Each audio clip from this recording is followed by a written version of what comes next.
Shalom. This is Bishop Nathaniel of Israel United in Christ. I want to start off by saying thank you to all of our Booster Club members for your many donations and much more, your prayers. We visited faraway countries and strange lands. We've even spoken to dignitaries and were detained for spreading the glorious gospel in Cuba. The truth is that the descendants of the 12 tribes of Israel were scattered throughout the world. Help us on our journey as we continue to raise up the nation of Israel. 12 tribes worldwide. Join or donate today. Shalom.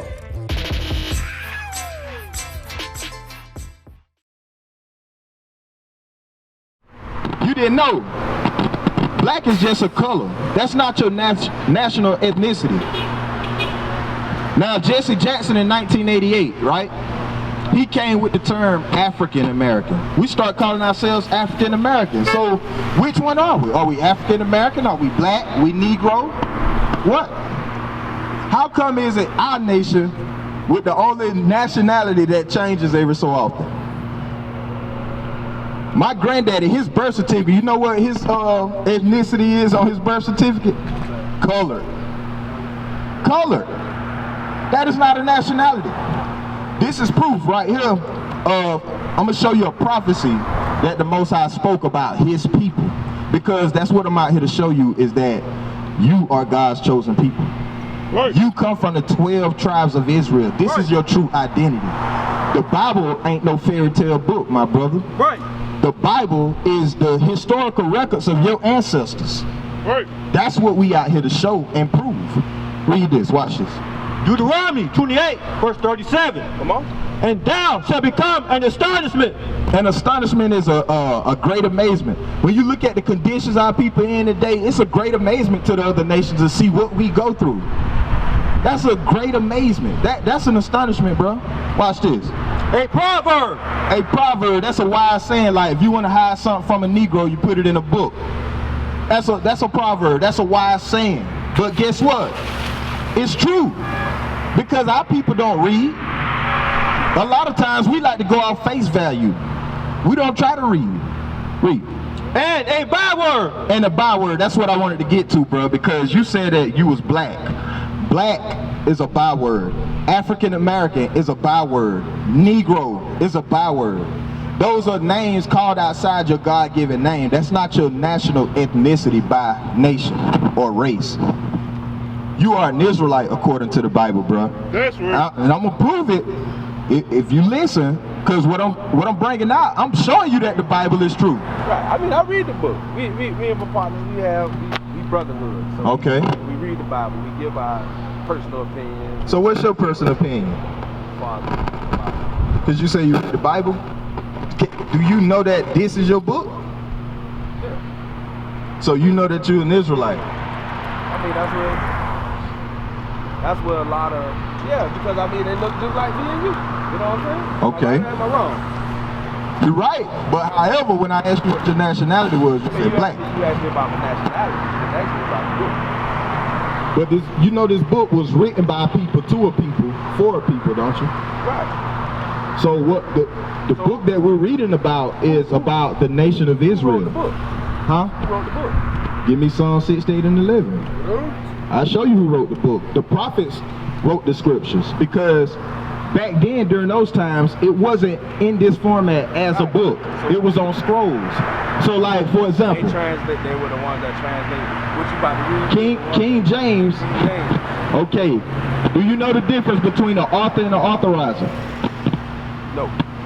An author is someone who writes a book. Right. An authorizer is someone who has the power or authority to have a book published. Right. Okay. By their consent. That means that they had to go through it, they proofread it, they put their stamp on it and say, okay, this is approved. Right. That's an authorizer. Okay. Now, when we dealing with King James authorized for the Bible to be translated. Do we got our dictionary? I'm gonna show you about King James, the Bible dictionary, real quick.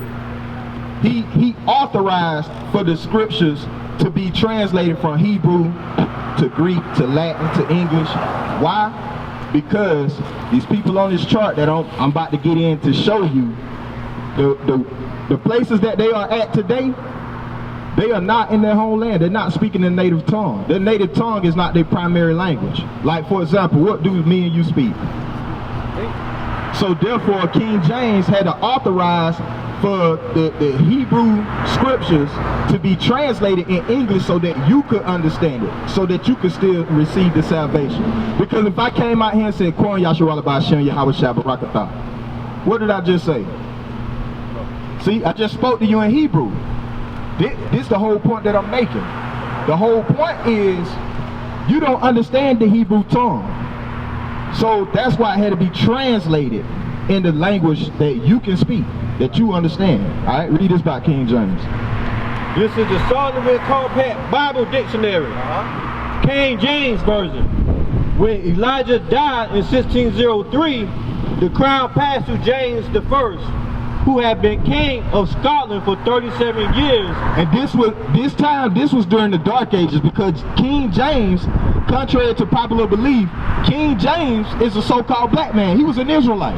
Right. He was not no white man. That's number one. That's the first lie that they told us. They got us thinking King James is white. He's not white. He looked like you, brother. And he was the last king to rule in Scotland. That's the reason why it was called the Dark Ages. You ever heard of the Dark Ages? It was because dark people was ruling during that era. Alright, read it. The crown passed by James I, who had been king of Scotland for 37 years as James VI. Alright, jump down. That's just giving you the historical record of King James and who he was from and what he done. That's what that's giving you. Now we're gonna get to what he had done according to the Bible. Watch this right here. 47 of the best Hebrew and Greek scholars. He had Hebrew and Greek scholars, 47 of them, that could speak the language fluently, that could speak Hebrew fluently, and that could speak Greek fluently. Because during that time, that's where most of our people were scattered into Greece, Rome, all these different places. All right, come on. Greek scholars of the day were divided into 6 groups. 3 for the Old Testament. So he had 3 groups of scholars for the Old Testament to sit down and read it and translate it. Read. 2 for the New. 2 for the New, who sat down, knew the Hebrew tongue, and translated to the other languages. And 1 for the Apocrypha. And 1 for the Apocrypha. That's the book that they removed, that they tampered with. They removed it from the original Bible. It's called the Apocrypha today. They banned that in South America. You can't even use that in South America. They'll lock you up for that. Because it holds information about why we don't know that we the Israelites. Why we don't know we are the Jews. Why we don't know to keep God's commandments. Because it was a brainwashing process that took place. So they know that these things are in here because they done got a hold to our records when they put us in captivity. Think about it. That's just like if somebody was to break in your house. They gonna wipe everything clean. They gonna take everything. They going in your pockets. Everything that's valuable to you, they gonna take it. Right? It's the same thing when the nations took us in slavery. They took our historical records. They retaught us the Bible. They reintroduced it. That's why they didn't want us to learn how to read nor write. They reintroduced it. Go ahead. 2 other groups met at Oxford, 2 at Cambridge, and 2 at Westminster. So what this is going into is showing you how King James had it authorized to be translated. You get what I'm saying? All right, so now, when you say who wrote the scriptures was written by the prophets. That's who wrote the scriptures. Matthew, Isaiah, Ezekiel, Daniel. All of them were Israelites. That's what they had in common. Did you know that? See, that's what I'm trying to show you. The scriptures was written to the Israelites, for the Israelites, by the Israelites. Read Psalm 68 now. Psalm 68, verse 11. Now this is the prophecy that he was going to have King James to publish this like this. Read. The Lord gave the word. Who gave the word? The Lord gave the word. No, King James gave the word. The Lord gave the word. Great was the company of those that published it. Those were those scholars who translated it into English, Greek, Latin, in the tongue that you speak. Because another word for tongue is language. Not the speaking in tongues, what they talking about in church. They're, That's not speaking in tongues. Speaking in tongues is when you are able to speak a different language. Understand that? All right, so now go back to, actually go to Isaiah 1 and 3. I'm gonna show you something real quick. Isaiah 1 and 3. Okay, well, you know what? Since you're gonna go there, let me get Deuteronomy 28 and 48. Deuteronomy. Cause let's see if the Bible is a true book, right? Cause you might be thinking to yourself, I don't know, it's kind of, it makes sense, but let's find out. Because this is prophecy about us. Read. Deuteronomy chapter 28 verse 48. Therefore shalt thou serve thy enemy. So this is a prophecy because a quick rundown was, during this time, Moses had us in the wilderness. He had just freed us out of the land of Egypt. He had to re-instruct the laws to us because we start following after the ways of the Egyptians. We was there for over 400 years. Praising false prophets. There you go. So, statues and all that. right. I got you, man. See? Watch this. Hold on. I wasn't finished. Watch this. Go ahead. Therefore shalt thou serve thy enemies. So he told us this was a prophecy, what he said was going to happen to us, all because we disobeyed God's commandments. Read. Which the Lord shall send against thee. Who sent them against us? Which the Lord shall send against thee. So the Most High God sent enemies against us. Now we about to identify who that is. Read. In hunger. In hunger. When we want food, who do we go to? Is it your people that own Bobo's? What about McDonald's? So we serving our enemies for hunger, for food. Read. And in thirst. And in thirst. Water is all free from the sky. It's a natural resource. But do we own Dasani? I bet you can't go in the store and pick up a bottle of Dasani and walk out. You got to pay for that thing. You got to pay for a water bill. See that? So you're serving your enemies for your water. All because you broke God's commandments. Read. And in nakedness. And in nakedness, the clothes that you have on, I have on, say made in China, made in India, made in Japan, made in America, made in Thailand. All these different places, the Most High God called them our enemies. Read. And in want of all things. And in want of all things. If you wanted to go hunting, you got to get a hunting license. You want to go fishing, you got to get fishing license. You need driver's license to drive around. You need a passport to even leave the country. You want education. You want a job. You want EBT, unemployment. All these things, you're going to be in want of all things from your enemy. Is this not happening to us as a nation of people? Exactly. This letting you know that we are the people of the book. Read. And in want of all things. And he, meaning the enemy.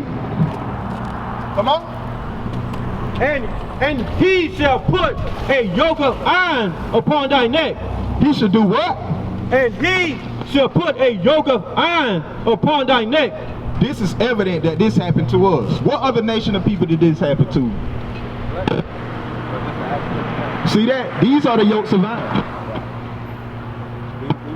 Read that part again, because I want that to sink into you, bro, because your identity is being restored today. This is how you know that the Most High God is dealing with you. Don't miss your calling, bro. Right. Don't miss your calling. Watch this. And he shall put a yoke of iron upon thy neck. Your enemy, who put the yokes of iron on our neck when we came over here to America? Huh? Blue-eyed demons in my book. Blue-eyed demons. I take that, but you know who it is. Oh, yeah. The so-called white man. Right. That's who the Most High God sent to teach us a lesson. He called them our enemies. Nothing has changed. They still used to scream black power while Heron was pushed. But at the end of the day, nothing's in vain. IUIC has been given a vision. The tents of Judah has risen. Many has attempted the mission. Minor murmuring, omitting, and missing the mark. Just reading that he had the flame of fire in his eyes gave us the spark. We on Paul's mission. We out on the road. Purple and gold. From Mexico, Cuba, Haiti, Ghana, Sierra Leone. 144,000 boots banging, concrete crackling. These are our men repented at heart. The scriptures is proof. IUIC, we deliver the truth.